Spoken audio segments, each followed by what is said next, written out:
ಉತ್ತರ ಕರ್ನಾಟಕ ರೆಸಿಪಿ ನೋಡಾಕತ್ತಿರುವೆಲ್ಲ ವೀಕ್ಷಕರಿಗೂ ನಿಮ್ಮ ಮನೆ ಮಗಳು ತ್ರಿವೇಣಿ ಪಾಟೀಲ್ ಮಾಡುವ ನಮಸ್ಕಾರಗಳು.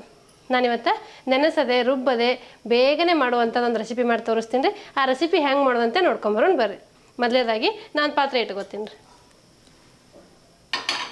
ಇದಕ್ಕೆ ಒಂದು ಸ್ಪೂನ ತುಪ್ಪ ಹಾಕೋತೀನಿ. ತುಪ್ಪಾರೆ ಹಾಕೋರಿ, ಎಣ್ಣೆ ಆದರೂ ಹಾಕೋರಿ. ನಾನು ಆರೋಗ್ಯಕ್ಕೆ ಒಳ್ಳೇದಂತೆ ನಾನು ತುಪ್ಪ ಹಾಕೊಳಕತ್ತೀನಿ ರೀ. ನಾನು 2 ಉಳ್ಳಾಗಡ್ಡಿ ಸಣ್ಣ ಕಟ್ ಮಾಡ್ಕೊಂಡ್ರೆ ಅವು ಹಾಕೋತೀನಿ ನೋಡಿರಿ. 2 ಹಸಿಮೆಣಸಿಗೆ ಸಣ್ಣ ಕಟ್ ಮಾಡ್ಕೊಂಡ್ರೆ ಅವನು ಹಾಕೋತೀನಿ ನೋಡಿರಿ. ಇವೆಲ್ಲ ಚಲೋ ಹೊತ್ತಿಗೆ ಫ್ರೈ ಮಾಡ್ಕೋತೀನಿ ರೀ. ನಾವೊಂದು ಸ್ವಲ್ಪ ಜೀರಿಗೆ ತೊಗೊಂಡಿನಿ, ಜೀರಿಗೆನೂ ಹಾಕೋತೀನಿ ನೋಡಿರಿ. ನಾನು ಹಸಿಮೆಣಸಿನ್ಕಾಯಿ ಉಳ್ಳಾಗಡ್ಡಿ ಜೀರಿಗೆ ಎಲ್ಲ ತೊಗೊಂಡಿನಿ. ಈ ತುಪ್ಪದಾಗ ಚಲೋ ಹೊತ್ತಿಗೆ ಫ್ರೈ ಮಾಡ್ಕೋತೀನಿ. ಬೆಳಗ್ಗೆ ನಾಷ್ಟಕ್ಕೆ ಏನಪ್ಪ ಮಾಡೋದು ಅಂದಾಗ ಯಾವುದೂ ತರಕಾರಿ ಇರೋದಿಲ್ಲ, ಹಿಂದಿನ ದಿನ ಅಕ್ಕಿ ರುಬ್ಬಿ ನೆನೆಸಿ ಇಟ್ಟಿರೋದಿಲ್ಲ, ಏನು ಮಾಡ್ಬೇಕಪ್ಪ ಅಂದಾಗ ಈ ರೀತಿ ಬೇಗನೆ ಮಾಡ್ಕೊಂಬಿಡ್ಬೋದು ರೀ. 1 ಉಳ್ಳಾಗಡ್ಡಿ 1-2 ಹಸಿಮೆಣಸಿನ್ಕಾಯಿ ಇದ್ದು ಅಂದ್ರೆ 1 ಕಪ್ ಗೋಧಿ ಹಿಟ್ಟು ಇತ್ತಂದ್ರೆ ಈ ರೀತಿ ಬೆಳಗಿನ ನಾಷ್ಟ ರೆಡಿ ಆಗಿಬಿಡ್ತೈತೆ ರೀ. ನೋಡಿರಿ, ಈ ರೀತಿ ಚಲೋ ಹೊತ್ತಿಗೆ ಫ್ರೈ ಮಾಡ್ಕೋಬೇಕು ರೀ. ಈ ರೆಸಿಪಿನ ಹೆಂಗೆ ಮಾಡ್ತೀನಿ ನಿಮ್ಗೆ ಗೊತ್ತಾಗ್ಬೇಕು ಅನ್ನೋದಾದ್ರೆ ನೀವು ಸ್ಕಿಪ್ ಮಾಡಲಾರ್ದೆ ಪೂರ್ತಿ ವಿಡಿಯೋ ನೋಡಿರಿ, ನಿಮಗೆ ಗೊತ್ತಾಗ್ತೈತೆ ರೀ. ನಾವು ನಾರ್ಮಲಾಗಿ ದಿನ ಚಪಾತಿ ಪಲ್ಯ ಮಾಡ್ತಿರ್ತೀವಿ ರೀ. ಯಾವುದೂ ತರಕಾರಿ ಇಲ್ಲಪ್ಪ ಏನು ಮಾಡೋದು ಅಂದಾಗ ಈ ರೀತಿ ದೋಸೆ ಮಾಡ್ಕೊಂಬಿಡಿ. ನಾನು 1 ಕಪ್ ಗೋಧಿ ಹಿಟ್ಟಿಂದ ದೋಸೆ ಮಾಡಾಕತ್ತೀನಿ ರೀ. ನಿಮ್ಮ ವಿಡಿಯೋದಾಗ ನೋಡಿದ್ರೆ ಗೊತ್ತಾಗ್ತಿರ್ಬೇಕು ರೀ. ಇವು ಕಲರ್ ಚೇಂಜ್ ಆಗ್ಯಾವ ನೋಡಿರಿ. ಈ ರೀತಿ ಉಳ್ಳಾಗಡ್ಡಿ ಫ್ರೈ ಮಾಡ್ಕೊಂಡು ಸಾಕ್ರಿ. ಇಲ್ಲ ನಿಮ್ಗೆ ಇನ್ನೂ ಕೆಂಪು ಬೇಕಂದ್ರೆ ಇನ್ನೂ ಕೆಂಪಾಗಿನೇ ಫ್ರೈ ಮಾಡ್ಕೊಬೋದು ರೀ. ಸಾಕ್ರಿ. ಈ ಸಲ ಪಿಂಕ್ ಕಲರ್ ಬಂದಾವು, ಸಾಕ್ರಿ. ಇಷ್ಟ ಆದರೂ ಸಾಕ್ರಿ. ನಾನು 1 ಕಪ್ ಗೋಧಿ ಹಿಟ್ಟು ತೊಗೊಂಡಿನಿ, ಇದು ಹಾಕೋದು. ನೀವು 1 ಕಪ್ 2 ಕಪ್ ನಿಮ್ಗೆ ಎಷ್ಟು ಬೇಕಾಗುತ್ತೆ ನೋಡಿಕೊಂಡು ನೀವು ತೊಗೋಬೋದು. ನಾನು 1 ಕಪ್ ಮಾತ್ರ ತೊಗೊಂಡೇನಿ ರೀ. ಇದು ಒಂದು ಇಬ್ಬರಿಗೆ ಆಗಷ್ಟು ಆಗುತ್ತೆ ರೀ. ಇದಕ್ಕೆ ರುಚಿಗೆ ತಕ್ಕಷ್ಟು ಉಪ್ಪು ಹಾಕೋತೀನಿ ರೀ. ಈಗ ಉಪ್ಪು ಹಿಟ್ಟು 2 ಚಲೋ ಹೊತ್ತಿಗೆ ಮಿಕ್ಸ್ ಮಾಡಿಕೊಂಡು ಈಗ ಸ್ವಲ್ಪ ನೀರು ಹಾಕ್ಕೊಂಡು ಕಲಿಸ್ಕೋತೀನಿ ನೋಡಿರಿ. ಅಂದ್ರೆ ಗಂಟು ಇಲ್ದಂಗೆ ಕಲಿಸ್ಕೋಬೇಕಾಗ್ತೈತೆ ರೀ. ಒಮ್ಮೆ ಜಾಸ್ತಿ ಹಾಕೋಬೇಡ್ರಿ, ಸ್ವಲ್ಪ ಹಾಕ್ಕೊಂಡು ಕಲಿಸ್ಕೋಬೇಕು ರೀ. ನಾನು ಗೋಧಿ ಹಿಟ್ಟಿನಿಂದ ಬೆಳಗಿನ ನಾಷ್ಟ ರೆಸಿಪಿ ಮಾಡಾಕತ್ತೀನಿ ರೀ. ನಿಮಗೆ ಯಾವೇ ಗೋಧಿ ಹಿಟ್ಟಿಂದ ಬೇರೆ ರೆಸಿಪಿಗಳು ಗೊತ್ತಿತ್ತು ನೀವು ಕಮೆಂಟ್ ಬಾಕ್ಸಲ್ಲಿ ತಿಳಿಸ್ರಿ, ನಾನು ನಿಮ್ಗೆ ಅದನ್ನು ಮಾಡಿ ತೋರಿಸ್ತೀನಿ. ಇದು ಗಂಟು ಇಲ್ದಂಗೆ ಚಲೋ ಹೊತ್ತಿಗೆ ಮಿಕ್ಸ್ ಮಾಡ್ಕೋಬೇಕಾಗ್ತೈತೆ ರೀ. ನೀರು ಅಷ್ಟು ಇಷ್ಟು ಅಂತೇನಿಲ್ಲ ರೀ. ನಾರ್ಮಲಾಗಿ ದೋಸೆ ಹಿಟ್ಟು ಏನಿರ್ತೈತಿಲ್ಲ ರೀ, ಆ ಹದ ಬಂದ್ರೆ ಸಾಕು. ಇದು ಹಿಟ್ಟು ಗಂಟು ಇಲ್ದಂಗೆ ಕಲಿಸ್ಕೋಬೇಕಾಗ್ತೈತೆ ರೀ. ಅವಸರ ಟೈಮಲ್ಲಿ ಬೇಗನೆ ಮಾಡ್ಕೊಳ್ಳೋಂಥ ರೆಸಿಪಿ ಇದು. ನೀವು ಒಂದ್ಸಲ ನಿಮ್ಮ ಮನೆಯಾಗ ಟ್ರೈ ಮಾಡಿ ನೋಡಿರಿ, ನಿಮಗೂ ಗೊತ್ತಾಗ್ತೈತೆ ರೀ. ನಾರ್ಮಲಾಗಿ ನಾವು ಗೋಧಿ ದೋಸೆ ಮಾಡ್ತಿರ್ತೀವಿ ರೀ, ಅದು ಹಿಂಗೆ ಪ್ಲೇನಾಗಿ ಮಾಡ್ತೀವಿ ರೀ. ಈಗ ಇದಕ್ಕೆ ಚಟ್ನಿ ಪಲ್ಯ ಏನಾರು ಮಾಡ್ಬೇಕಾಗ್ತೈತೆ ರೀ. ನಾನು ಅದನ್ನು ಮಾಡಿ ತೋರ್ಸೀನಿ ರೀ. ಈಗ ಪಲ್ಯ ಚಟ್ನಿ ಏನೂ ಬೇಡಪ್ಪ ಅಂಥೇಳಿ ಈಗ ಒಗ್ಗರಣೆ ಮಾಡ್ಕೊಂಡು ಮಾಡಾಕತ್ತೀನಿ ರೀ. ಈ ರೀತಿ ಕಲಿಸ್ಕೊಂಡ್ರೆ ಸಾಕ್ರಿ ನೀವು.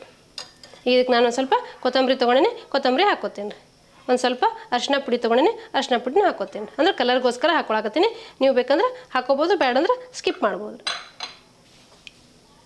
ಈಗ ನಾನು ಅರಿಶಿನ ಪುಡಿ, ಕೊತ್ತಂಬರಿ, ಉಪ್ಪು, ಗೋಧಿ ಹಿಟ್ಟು ಎಲ್ಲ ಚಲೋ ಹೊತ್ತಿಗೆ ಮಿಕ್ಸ್ ಮಾಡ್ಕೊಂಡಿನಿ ನೋಡಿರಿ. ನಿಮ್ಗೆ ಹಸಿಮೆಣ್ಸಿಗೆ ಬಾಯಿಗೆ ಸಿಗ್ತಾವೆ ಬೇಡಪ್ಪ ಅನ್ನೋದಾದ್ರೆ ಖಾರದ ಪುಡಿನೂ ಹಾಕೋಬೋದು ರೀ ನೀವು. ಈಗ ಇದು ಒಗ್ಗರಣೆ ಏನು ರೆಡಿ ಮಾಡಿದ್ನಲ್ರಿ, ಇದು ತಣ್ಣಗಾಗೈತಿ. ಈಗ ನಾನು ಹಾಕೋತೀನಿ ನೋಡಿರಿ. ಉಳ್ಳಾಗಡ್ಡಿ ಜೀರಿಗೆ ಹಸಿಮೆಣ್ಸಿಗೆ 3 ಒಗ್ಗರಣೆ ಮಾಡ್ಕೊಂಡಿನಿ ತುಪ್ಪದಲ್ಲಿ. ನೀವು ಬೇಕಾದ್ರೆ ಎಣ್ಣೆಲ್ಲೂ ಮಾಡ್ಕೋಬೋದು ರೀ. ಈಗ ಇದನ್ನು ಚಲೋ ಹೊತ್ತಿಗೆ ಮಿಕ್ಸ್ ಮಾಡ್ಕೋತೀನಿ. ನಾರ್ಮಲಾಗಿ ನಾವು ಈರುಳ್ಳಿ ದೋಸೆ ಮಾಡ್ತೀವಲ್ರಿ, ಆ ಟೈಪ್ ಬರ್ತೈತೆ ರೀ. ಈಗ ನೀವು ನೋಡಿಕೊಂಡು ಇನ್ನೊಂದು ಸ್ವಲ್ಪ ನೀರು ಹಾಕೋಬೋದು, ಹೆಚ್ಚು ಕಮ್ಮಿ ಮಾಡ್ಕೋಬೋದು ರೀ. ಸ್ವಲ್ಪ ನೀರು ಹಾಕಿ ಮಿಕ್ಸ್ ಮಾಡ್ಕೊತೀನಿ ನೋಡಿರಿ. ಇದೇ ನೆನೆಸ್ಬೇಕತ್ತೇನಿಲ್ಲ, ನೀವು ಹಿಟ್ಟು ಕಲಸಿದ ತಕ್ಷಣ ಮಾಡ್ಕೊಂಬಿಡ್ಬೋದು ರೀ. ನೋಡಿರಿ, ನಾವು ಉಳ್ಳಾಗಡ್ಡಿ ದೋಸೆ ಏನು ಮಾಡ್ಕೋತೀವಲ್ರಿ, ಆ ರೀತಿ ಬರ್ತೈತೆ ರೀ. ಇದು ಗೋಧಿ ಹಿಟ್ಟಿಂದ ರೀ. ಅದು ನಾವು ದೋಸೆಗೆ ನೆನೆಯಕ್ಕೆ ಇಟ್ಟಿರ್ತೀವಲ್ರಿ, ಅಕ್ಕಿ ಉದ್ದಿನಬೇಳೆ ಎಲ್ಲ ರುಬ್ಬಿರ್ತೀವಲ್ಲ, ಅದ್ರಾಗ ಉಳ್ಳಾಗಡ್ಡಿ ದೋಸೆ ಮಾಡ್ಕೋತೀವಿ ನಾರ್ಮಲಾಗಿ. ಇವತ್ತು ನಾನು ಗೋಧಿ ಹಿಟ್ಟಿಂದ ಉಳ್ಳಾಗಡ್ಡಿ ದೋಸೆ ಮಾಡಾಕತ್ತೀನಿ. ನೀವು ಒಂದು ಸತಿ ಮಾಡಿ ನೋಡಿರಿ, ನಿಮಗೂ ಗೊತ್ತಾಗ್ತೈತೆ. ಈಗ ಹಿಟ್ಟು ರೆಡಿ ಆಗೈತೆ ರೀ. ನಾನೀಗ ಹಂಚಕಾಯಕ್ಕೆ ಇಡ್ತೀನಿ ರೀ. ಇದು ಹಂಚ ಬಿಸಿ ಆಗಲಿ ರೀ. ಈಗ ನೋಡಿರಿ, ಹಂಚು ಕಾಯ್ದೈತಿ. ನಾನು ಹಂಚಿಗೆ ಒಂದು ಸ್ವಲ್ಪ ತುಪ್ಪ ಹಾಕ್ಕೋತೀನಿ ರೀ. ನಾನು ತುಪ್ಪದಲ್ಲಿ ಮಾಡಾಕತ್ತೀನಿ. ನೀವು ಬೇಕಾದ್ರೆ ಎಣ್ಣೆ ಬೆಣ್ಣೆ ಯಾವುದಾದ್ರೂ ಹಾಕ್ಕೋಬೋದು ರೀ. ಒಂಚೂರು ತುಪ್ಪ ಸವರ್ಕೊಂಡಿನಿ. ಈಗ ಇದಕ್ಕೆ ದೋಸೆ ಹಾಕ್ಕೋತೀನಿ ನೋಡಿರಿ. ಈಗ ನಾನು 1 ಸ್ಪೂನ್ ಹಿಟ್ಟು ಹಾಕ್ಕೋತೀನಿ ನೋಡಿ. ಇದೇನು ತೆಳ್ಳಗಾಗಲ್ಲ ರೀ, ಯಾಕಂದ್ರೆ ಉಳ್ಳಾಗಡ್ಡಿ ಹಾಕಿರ್ತೀವಲ್ಲ, ಇದು ಸಣ್ಣ ದೋಸೆ ಥರ ದಪ್ಪಗೇ ಬರ್ತೈತಿ. ನೀವು ಒಂದು ಸತಿ ಬೆಳಗಿನ ನಾಷ್ಟಕ್ಕೆ ದಿಢೀರ್ ದೋಸೆ ಮಾಡ್ಕೊಂಡು ನೋಡಿರಿ, ನಿಮಗೂ ಗೊತ್ತಾಗ್ತೈತೆ ಎಷ್ಟು ಮಸ್ತಾಗಿರ್ತೈತಿ ಅಂತೇಳಿ. ನೀವು ಮೇಲೆ ಬೇಕಾದ್ರೆ ಸ್ವಲ್ಪ ತುಪ್ಪ ಎಣ್ಣೆ ಬೆಣ್ಣೆ ಯಾವುದಾದ್ರೂ ಹಾಕೋಬೋದು. ನಾನು ಒಂದು ಸ್ವಲ್ಪ ತುಪ್ಪ ಹಾಕ್ಕೋತೀನಿ ನೋಡಿರಿ. ನೀವು ಬೇಡಂದ್ರೆ ಹಾಗೇನೂ ಮಾಡ್ಕೋಬೋದು ರೀ.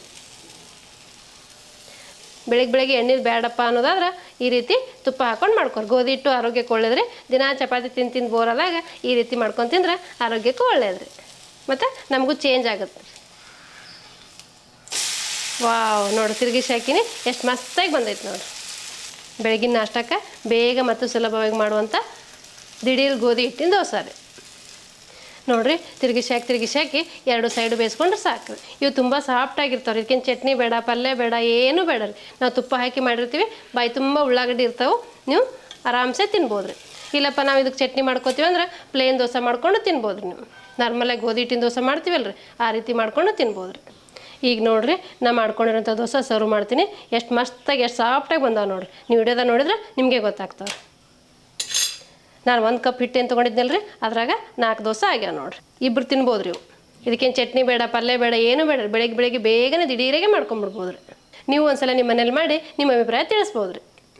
ನೋಡಿದ್ರಲ್ರಿ ವೀಕ್ಷಕರೇ, ಬೇಗ ಮತ್ತು ಸುಲಭವಾಗಿ ಬೆಳಗಿನ ನಾಷ್ಟಕ್ಕೆ ಗೋಧಿ ದೋಸೆ ಮಾಡೋದನ್ನು. ಈ ಗೋಧಿ ದೋಸೆ ಮಾಡೋ ಪದ್ಧತಿ ನಿಮ್ಗೇನಾರು ಇಷ್ಟ ಆಗಿತ್ತಂದ್ರೆ ಒಂದು ಲೈಕ್ ಮಾಡಿರಿ, ಶೇರ್ ಮಾಡಿರಿ, ಕಮೆಂಟ್ ಮಾಡಿರಿ, ಸಬ್ಸ್ಕ್ರೈಬ್ ಆಗಿರಿ. ಧನ್ಯವಾದಗಳು.